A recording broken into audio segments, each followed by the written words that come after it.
Hey everyone, what's up? Dr. Charlie Johnson, physical therapist here, and this video is going to be perfect for you if you have been led to believe, or if you yourself believe, that you have Piriformis Syndrome pain, a pain in the butt, maybe even going down the leg, sciatica type symptoms that are caused by compression, maybe caused by compression of the piriformis muscle on the sciatic nerve, or by the physical compression of how you sit, how you move, and how you live your life. And the reason that being able to answer this question very clearly as to whether or not compression is a component of why you hurt is because your beliefs inform your actions, which inform your results. And so if you have a belief that compression is part of the problem, then you will likely have a closet full of cushions and wedges, and maybe even carry a seat cushion around with you thinking that, well, if I sit on a softer surface, that's good, right? Or maybe you get treatments, deep tissue and other treatments said to release the compression and to try to remove the pressure on that area. But is this really the case? In this video, I'm going to share with you some signs that your symptoms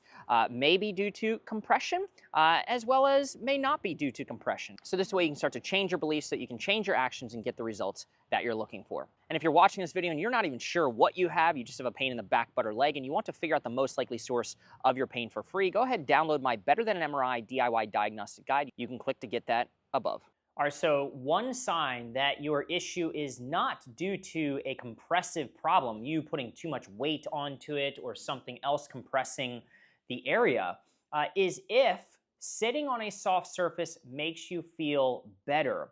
And the reason that this is important to know is because, again, if you're watching this, I can't tell you how many people buy wedges, buy cushions, you're sitting on a pillow. Now it's for the sake of the video, but this is maybe how you might prop yourself up. And so what we know based off the research is that sitting on a soft surface actually increases the compressive forces over the buttock, piriformis being one of those muscles deep to the buttock, as well as the sciatic nerve.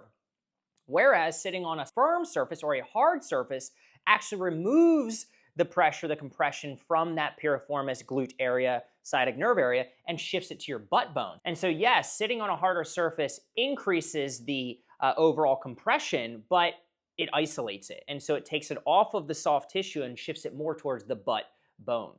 That being said, if sitting on a soft surface feels worse for you, then this may indicate the compression is part of the problem. Because remember, sitting on a soft surface actually increases the compression to the soft tissue of your butt. All right, so the second thing you need to consider is your response to motion or a movement exam. You see, most people consider compression as you're pushing on something. You're compressing the area, which is why people buy cushions and they buy these donut seats and things like that. And while that may help, it doesn't always tell the full story. So if your problem is consistent with being caused by a compressive issue, and you're going to want to do detective work to figure out how you're compressing this thing throughout the day, then you should have pain while compressing it in various forms. One way is physically compressing it, sitting on it, pushing on it, something like that. The other way that almost nobody ever considers is that compression can also be achieved by lengthening or by stretching something. So, for example, if this is a nerve or a muscle or whatever, we have point A and we have point B, right? You can see it, this is, I don't know, like 1.5 inches thick or something like that. So one way is we could just compress it. So pinch that. That's compression, all right? So a thinning of the structure. But if we stretch something, you can see that it also thins out. It gets more thin. And so lengthening or stretching, as many people put it, is really just a form of compression in disguise.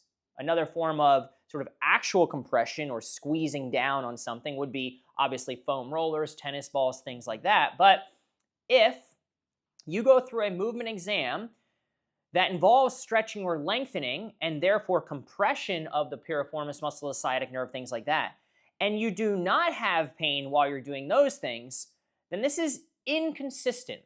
So what I want you to do at home right now, if you're wondering if compression is part of the problem, then let's prove it. And let's prove it with a movement exam. Let's go through a couple motions right now that are aimed to do just that. They're aimed to lengthen the tissue and compress it in some way. And let's isolate the variable. So you can do exactly like Heather, my wife, is doing. I'm going to pull this out. Now, Charlie, she's sitting. Compression's involved. The experiment's whack. It's messed up. All right? Well, let's just say that she has pain in her, you want to do it on the left? Okay, on your left butt cheek. All right? Let's remove the element of compression in the sense of direct pressure by having her hang her butt cheek off the side of the chair. So now there is no pressure directly to that area. So we remove that element, but now we're going to induce compression via lengthening like we talked about. So I'm going to show you like maybe 3 or 4 motions here, and let's see what happens. And you can walk along with this. All right, so go ahead and let's first do a figure 4. With this leg? With that leg. Okay. So what I want you to do is I want you to pull it up, and now I want you to kind of pull this up towards your opposite chest. Opposite chest. Opposite shoulder. Okay. Your left knee to your right shoulder. Mm-hmm. Now, you could see, imagine, right, that this were connected and she were sitting on this. She's not, all right? That it would be lengthening or it would be stretching in that buttock area as she pulls it across her chest. Let it down. Do you have pain or do you not have pain? Because that's causing compression to the buttock and to the sciatic nerve in that area. Let's go ahead and let's do a knee to chest. This is a little bit less compressive because it's straight up, but a knee to chest. Again, picture down here, right? We will be lengthening the tissues in that area. Good. Does it bother you? Does it not bother you? These are all compressive motions. Now let's do a leg raise, all right? Maybe turn towards me, Okay. just so they can see the idea. Mm-hmm. So kick that leg out I gotta be off the side, right? and don't kick me. Okay. Nope. All right, I'll try not to. go ahead. All right, still hanging your leg off. Good, raise it up. Can you raise it up anymore? You can imagine, right? This again is lengthening, but really causing compression of the sciatic nerve and other structures in that area. So we want to do a leg raise on that side, literally just leg straight out and raise it up. And that's probably it. That's probably pretty good. Okay, so we just went through 3 motions, which, if you get the compression, is just pinching down on this thing. Well, then lengthening also pinches down on this thing. But if you have pain while you're sitting, you're saying, I just can't sit, and it's because of all this compression, but then none of those motions, which are compression, bother you, then this is inconsistent with the problem of your piriformis or your sciatic nerve. And so everyone, all humans pretty much, are biologically wired to believe that all pain that we experience is due to an issue in the tissue, a problem with our piriformis or sciatic nerve. But then when you see inconsistencies in the movement exam, I can compress this thing by lengthening it in many different ways and it doesn't cause a problem. But as soon as she sits down, it does cause a problem. Then this actually points to symptoms being more of the mind. And it actually suggests that the belief that you have, or that someone else has placed upon you, that sitting is causing compression, is actually the reason that sitting is causing your pain. All right, so it's the belief that compression is the problem, which makes it the problem, not that it's actually the problem, because we just removed it. We just removed the variable of you sitting on it, and then we compressed it via motion. You did not have problems. Therefore, it's the belief that compression is the problem, or it's possible compression being the problem while you're sitting. Lots of people, believe it or not, with Piriformis Syndrome or sciatica have what we call a learned response, whereby they teach themselves to associate compression or sitting with pain. And you do that long enough, you sit down, you feel symptoms. See, it must be due to compression. That's what I was told. That's what I believe. Your beliefs inform your actions, which inform your results. You continue to avoid something. The longer you avoid something, you train yourself that that thing which you've been avoiding is dangerous. And before you know it, every time you sit, you get symptoms. Every time you ring the bell, you're ready for food, all right? And so like the Pavlov dog experiment, you get a conditioned or a learned response, and it's possible it's not a problem if you didn't have any yucky response to those motions. If none of those motions were yucky, it's possible that this is more of a sort of psychological manifestation, the physical symptoms, that is. So to be clear, if none of those motions which compress the piriformis sciatic nerve, muscles of the deep glute, buttock area, caused you any problems, they were not yucky at all, but you just have trouble sitting, then chances are you have a learned response to sitting, and you need to focus more on the psychology as it relates to pain and going more down that path versus actually trying to fix the piriformis or the sciatic nerve or whatever you believe to be the issue physically. Now, if you did have those motions show up as being yucky, then it tells me that your movement exam and the things which trigger symptoms, maybe sitting in this case, are consistent. Things match up. Not only does she have pain with physical compression, sitting, elbows, pushing, whatever, but also when I remove the physical compression and I compress it via motion, she also has trouble with that. And so this would point to more of a structural issue, consistent across the board of the piriformis, but nerve, something like that. And finding ways to remove compression throughout the day is likely to be valuable or helpful for you because it points to compression being part of the issue. All right, another element which points to compression either being or not being part of the issue is if you have exceptions. So I had a woman come the other day and she said, hey, sitting's a problem, compression is a problem, carries her seat cushion around with her, all that good stuff. And then she said, I was at my daughter's house, we were playing some games or doing something like that, and I didn't have any pain. And I was like, well, hey, is there something uniquely different about like the chairs or the surfaces at your daughter's house? She said, no, I just carried my cushion, but usually I have my cushion, I feel a little bit better, but I always have pain. This time, I sat on a hard surface, but I had my cushion and I had no pain. Well, you see how that's a little bit weird. So your piriformis doesn't know that you're at your daughter's house or that you're on vacation or that you're playing video games or you're at a girl's night out or a boy's night out or whatever else you do. It doesn't know, it doesn't care, right? And so if that's truly the case, where sometimes you can sit on a very similar surface in scenario A and you feel the pain, and then other times, maybe when you're distracted or at another place or at any element in time, you can sit in another situation, very similar surface, and not experience your symptoms, then this goes against it, number one, being a physical cause of pain, and number two, it also tells us that compression is not a part of the problem. Compression, whether it be scenario A, B, C, D, or E, should always be a problem if it is a true structural issue. All right, so another thing to consider is if you are trying to sit on a tennis ball, you're trying foam rolling, spiky balls, things like that, and these treatments, by the way, what are they said to do? They're said to release, or you could say decompress, or relax the muscles in your butt, in your glute, whatever. But is that really what they're doing? No, they're causing compression. So if your problem is due to compression, and hold this. Okay. Here's my butt. Go ahead, I'm gonna sit on a tennis ball. Oh, this way? No. No, the tennis ball's underneath you. Okay. Push it up, push it up, push it up. Right? If, let it down, that is not working for you, then essentially what you're doing is trying to treat an issue that you believe to be caused by compression with compression. And so therefore it's not working. Hey, I have this piriformis muscle that's so tight and compressing my sciatic nerve. And so what I'm going to do to try to fix it is compress my sciatic nerve. People do that. People do this every day. Okay. And it's the craziest thing I've ever seen. Yeah, well, hearing you say that makes it like it doesn't make a lot of sense. That's what you're doing. If you're sitting on a foam roller, if you're rolling on a tennis ball, if you're subjecting yourself to an elbow deep in the tush, all right, then what's happening is you're saying, hey, I have this tightness, and I think it's due to this compressive problem, and so what I'm going to try to do to solve it is I'm going to try to compress it even more. Because that thing, which I've been led to believe is going to reduce my compression, I've been told is aimed at decompressing it.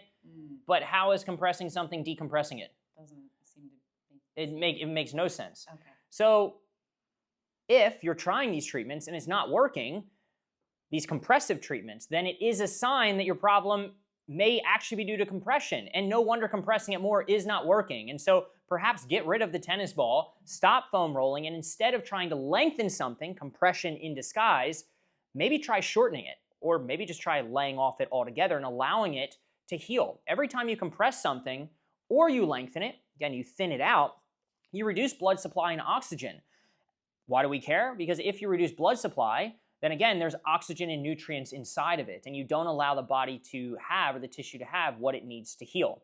Essentially, you create your own inflammatory environment. You're actually ticking off your own problem and picking the scab, keeping yourself from getting better.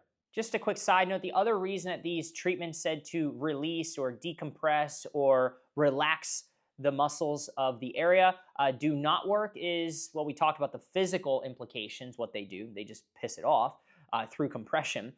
But psychologically, they fuel your symptoms because you're constantly poking the bear, checking in on it. Maybe you've even walked around throughout the day and like take your thumb and dig in your butt to see if the pain is still there. It's still there. And the more you fuel it with attention and focus, with pinpoint pressure and constantly trying to release this thing, essentially using a tennis ball as a weapon to get rid of your symptoms, again, the more you reinforce your symptoms are dangerous and that they need to be gone. And so if you are going to use something like this, just think of it as a tool, right? You can use a shovel to dig a hole and plant a tree, or you can use a shovel to whack someone with. And so they are both the same item, but you see there's a different intent. So be careful how you use massage, how you use tennis balls, how you use foam rollers, because you could be training yourself psychologically to actually live in more of a state of fight or flight and actually increasing the pain that you experience by constantly poking the angry bear and checking in on it psychologically, reinforcing it as something that's bad.